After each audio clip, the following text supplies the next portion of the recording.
जय हिंद साथियों, चलिए शुरुआत करते हैं। इतिहास सामान्य ज्ञान आज पार्ट 2 है आपका, ठीक है। पार्ट 1 हमने बहुत ही शानदार तरीके से कंप्लीट किया था, नीचे लिंक डिस्क्रिप्शन में है, वहाँ से आप जाकर जरूर देखिए। इस साथियों सीरीज में आपके जो इतिहास के प्रश्न हैं, महत्वपूर्ण प्रश्न हैं, उसकी आपकी तैयारी भी हो रही है। साथ में आप जो है अपने आप को जांच भी सकते हैं कि आपकी कैसी तैयारी चल रही है। साथियों सेम टू सेम ऐसे ही प्रश्न आपके पेट परीक्षा में आएंगे, तो इसलिए ये सीरीज आपके लिए काफ़ी महत्वपूर्ण है। तो चलिए आज की वीडियो में पहला प्रश्न साथियों देखते हैं। पहले वीडियो में हमने 15 प्रश्न देखे थे, आज जो है उसी सीरीज में आपका 16वां प्रश्न रहेगा और इस वीडियो का पहला प्रश्न। तो चलिए पहला प्रश्न देखते हैं।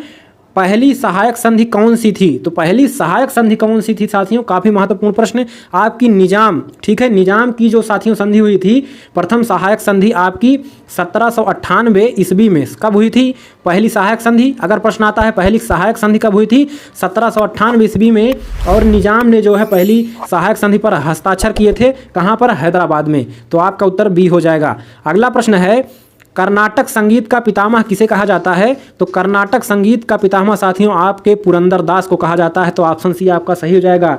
पुरंदर दास कौन थे साथियों? ये एक जो है कृष्ण भक्त थे और वैष्णव कवि थे और साथ में संत और समाज सुधारक भी थे, ठीक है, समाज सुधारक भी थे। तो ये आपका पूछा जा सकता है कि पुरंदर जो है ये किसकी भक्ति करते थे? तो कृष्ण की भक्ति करते थे। और ये इन्होंने जो है कर्नाटक संगीत में जो है महत्वपूर्ण योगदान दिया, इसलिए इनको जो है पुरंदर दास को जो है कर्नाटक संगीत का पितामह कहा जाता है। तो याद कर लीजिए। अगला प्रश्न है, किसके शासनकाल में प्रथम चीनी यात्री भारत आया था? तो प्रथम चीनी यात्री भारत किसके समय में आया था? तो आपका उत्तर सही हो जाएगा। कौन सा? आपका उत्तर हो जाएगा फाहियान आया था। किसके समय में आया था साथियों? आपका ऑप्शन डी सही हो जाएगा। चंद्रगुप्त मौर्य द्वितीय के समय में आया था। प्रथम चीनी यात्री चंद्रगुप्त मौर्य के समय में आया था।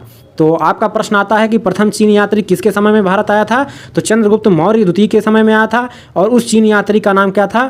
फाहियान था। ये आप याद कर लीजिए, काफ़ी महत्वपूर्ण आपके लिए प्रश्न है। अगला है, निम्नलिखित मुगल शासकों में से किसे प्रिंस ऑफ बिल्डर्स कहा जाता है या किसे प्रिंस ऑफ बिल्डर्स के नाम से पुकारा जाता है? तो आपका उत्तर सही हो जाएगा शाहजहां को। शाहजहां को, बिल्डर्स मतलब बनाने वाला।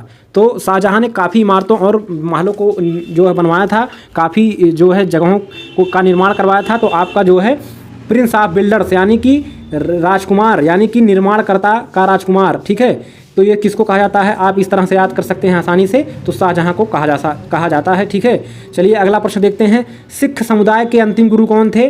तो सिख समुदाय के अंतिम गुरु साथियों आपके थे गुरु गोविंद सिंह।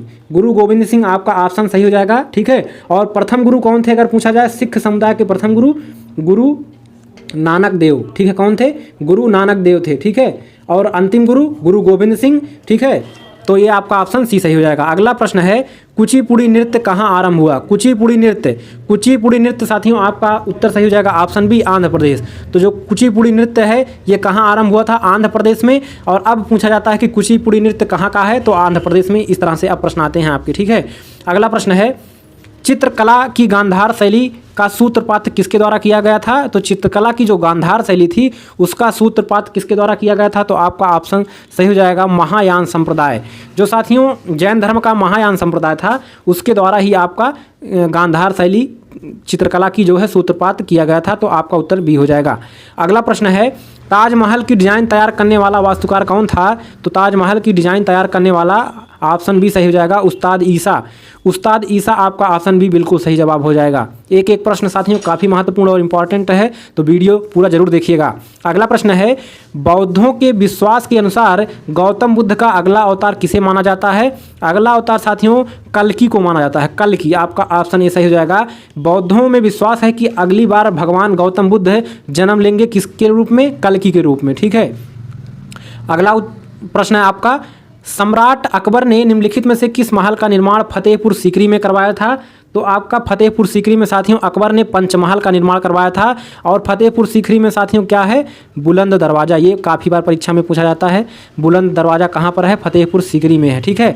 फतेहपुर सीकरी कहाँ पर है साथियों? कमेंट करके नीचे जरूर बताना। अगला प्रश्न है, कुतुब मीनार के पास स्थित लौह स्तंभ किस राजा ने बनवाया था? कुतुब मीनार के पास स्थित जो लौह स्तंभ है वो किस राजा ने बनवाया था? तो चंद्रगुप्त द्वितीय ने बनवाया था। जो लौह स्तंभ है साथियों कुतुब मीनार के पास, वो किसने बनवाया था? चंद्रगुप्त द्वितीय ने बनवाया था। अगला प्रश्न है साथियों, स्वामी दयानंद सरस्वती ने किस समाज की स्थापना की? तो स्वामी दयानंद सरस्वती ने साथियों आर्य समाज की स्थापना की थी। ब्रह्म समाज की साथियों स्थापना राजा राम मोहन राय ने किया था। राजा राम मोहन राय ने। और सती प्रथा का विरोध किसने किया था? राजा राम मोहन राय ने किया था। प्रार्थना समाज की स्थापना साथियों आत्माराम पांडुरंग ने किया था। तो ये आपके ऑप्शन हो गए और काफी महत्वपूर्ण साथियों हैं, सभी याद कर लीजिए। अगला प्रश्न है साथियों, निम्नलिखित में से किसने इबादत खाना बनवाया था? इबादत खाना किसने बनवाया था साथियों?